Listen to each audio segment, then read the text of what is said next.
I was 63, recently retired from my long teaching career, and living in a quiet, quaint house on the outskirts of town. I had embraced a slower, more peaceful life. My husband had passed away 5 years ago, and since then I'd found solace in a predictable routine: gardening, reading, and occasional outings with a few close friends. The house had grown quiet, and though I missed companionship, I had come to terms with where I stood in life. The simplicity suited me, but my world took a surprising turn when my stepson, Alex, called me one day. Alex was 22, fresh out of college, and was trying to establish himself in the competitive field of graphic design. He had ambitions of launching his career in the city, but was struggling to find steady work. As a result, he was also having difficulty keeping up with his rent. I hadn't heard from Alex in a while. He hadn't kept in touch after his father passed, and we had never been particularly close. We got along fine, but there was always a sense of formality between us. When he called, his voice was hesitant, as if he didn't know how to approach what he wanted to say.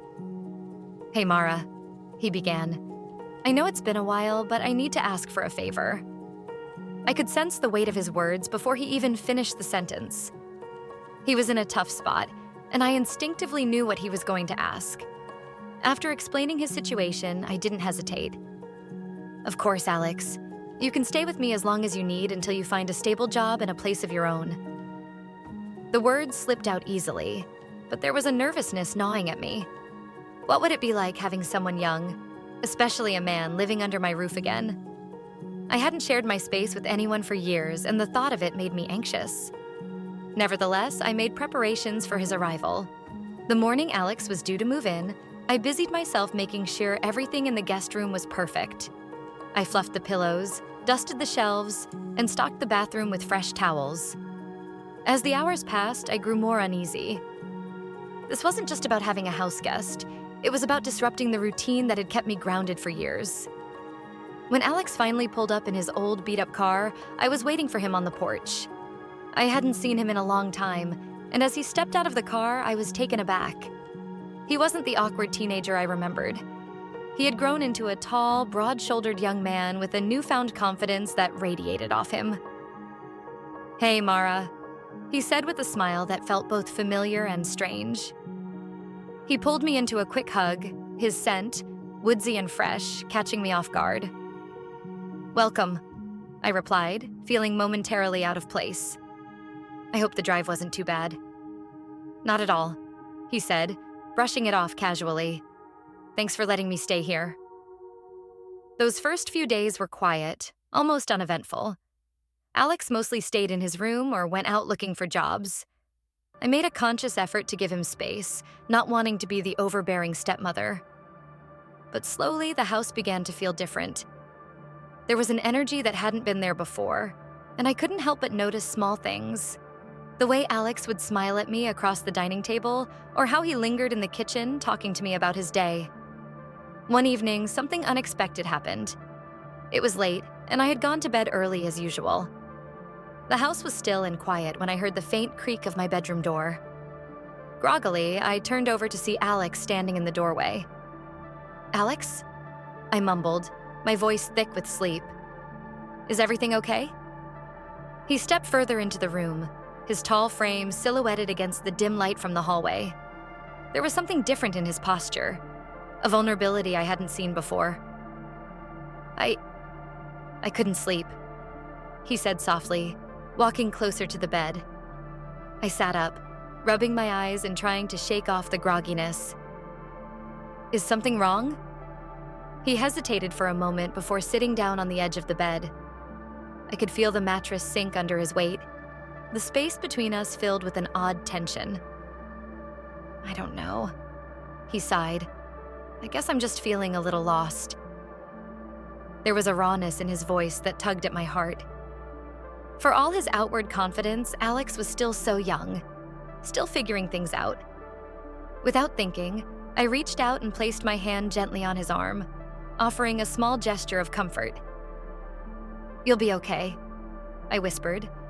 "Everyone goes through rough patches." For a brief moment, our eyes met, and the air between us seemed to thicken. I don't know how else to describe it, but something had changed. I should have pulled away, should have said something to break the tension. But instead, I let my hand linger on his arm a little longer than necessary. "Thanks, Mara," he said, his voice barely above a whisper. I nodded, unsure of what to say. He stood up slowly, his gaze lingering on me for just a moment longer before turning and walking back to his room. As the door clicked shut behind him, I lay back down, my heart racing. I didn't know what to make of the moment we had just shared. Was I reading too much into it, or had something really shifted between us? The next morning, everything seemed normal. Alex was his usual self, chatting with me over breakfast about his job search and weekend plans, but I couldn't shake the feeling that something had changed. Every time we passed in the hallway, his hand would brush against mine, or he would look at me a second longer than he should have. These moments were subtle, but they were enough to make me question what was happening. Days turned into weeks, and the tension between us continued to build. One evening, a few weeks after Alex had moved in, we found ourselves sitting together on the couch watching TV. As the show played in the background, we talked about everything and nothing. His job hunt, the places he'd been applying, the struggles of breaking into his industry. The conversation flowed naturally, but underneath it all, there was an undercurrent of something unsaid. At some point during the night, Alex's hand brushed against mine, and this time, neither of us pulled away. Instead, I found myself leaning into him, feeling his warmth against my side. It was a quiet, intimate moment, one that felt both right and wrong at the same time. We sat there for what felt like hours, the tension between us palpable. I knew we had crossed a line, one that couldn't easily be uncrossed.